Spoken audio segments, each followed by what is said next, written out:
दिव्या को देखने लड़के वाले आए हैं, लेकिन उनकी बातों से लग रहा है कि वो लंबी लंबी फेंक रहे हैं। हमारे यहाँ 5 कार हैं, 7 बाइक्स हैं, फिर भी हम बस से आए हैं। वो क्या है ना कि हमें दिखावे का बिल्कुल शौक नहीं है। बड़ा नेक ख्याल है बेटा। लेकिन खुद की गाड़ी में बैठना दिखावा थोड़ी ना होता है।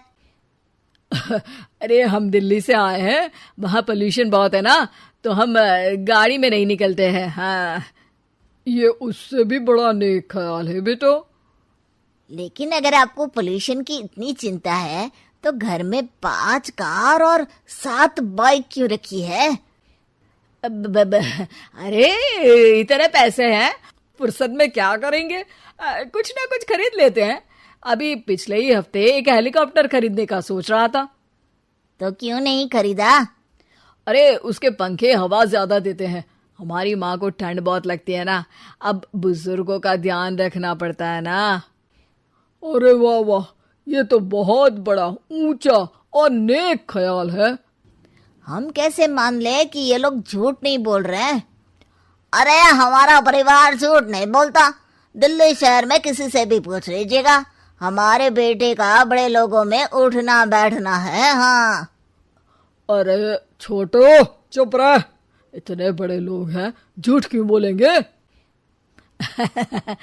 हमारी फैक्ट्री है, और ऐसी फैक्ट्री कि यहाँ ग्राहक आया, इधर सामान बनाया जल्दी जल्दी, और हम हर काम ना जल्दी करते हैं। हाँ वही तो, तब जल्दी जल्दी अपनी बेटी का हाथ हमारे बेटे के हाथ में दे दीजिए।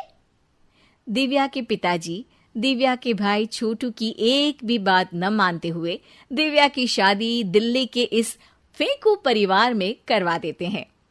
जब दिव्या ससुराल पहुंचती है तब, आपकी कार्स और बाइक्स कहाँ है? मुझे बाहर जाना था किसी काम से। कार और बाइक्स? कौन सी कार और बाइक्स? अरे जब आप मुझे देखने आए थे तो कहा था ना कि आपके यहाँ 5 कार्स हैं और 7 बाइक्स हैं। हाँ हाँ, उस दिन थी, आज नहीं है। है? आज कहाँ गई? अरे जिनकी थी वो ले गए। मतलब वो आपकी नहीं थी? आपने तो कहा था हमारे घर पर है। हाँ घर पर थी, बाबूजी का एक पार्ट टाइम काम है, कार और बाइक धोने का। उस दिन घर पे 5 कार और 7 बाइक्स थी तो बोल दिया था। अरे झूठ थोड़ी ना बोला है, जैसा था वैसा बोल दिया। और वो हेलीकॉप्टर खरीदने वाली बात, वो झूठ थी क्या? अरे बिल्कुल नहीं, शहर में एक नई कंपनी आई है पंखे की, जिसके पंखे बड़े हैं, कंपनी का नाम हेलीकॉप्टर रखा है। जब लेने गए तो हवा बहुत तेज फेंक रहा था, तो माँ ने बोला ठंडी लगेगी बेटा। वैसे भी दिल्ली में ठंड ज्यादा होती है ना।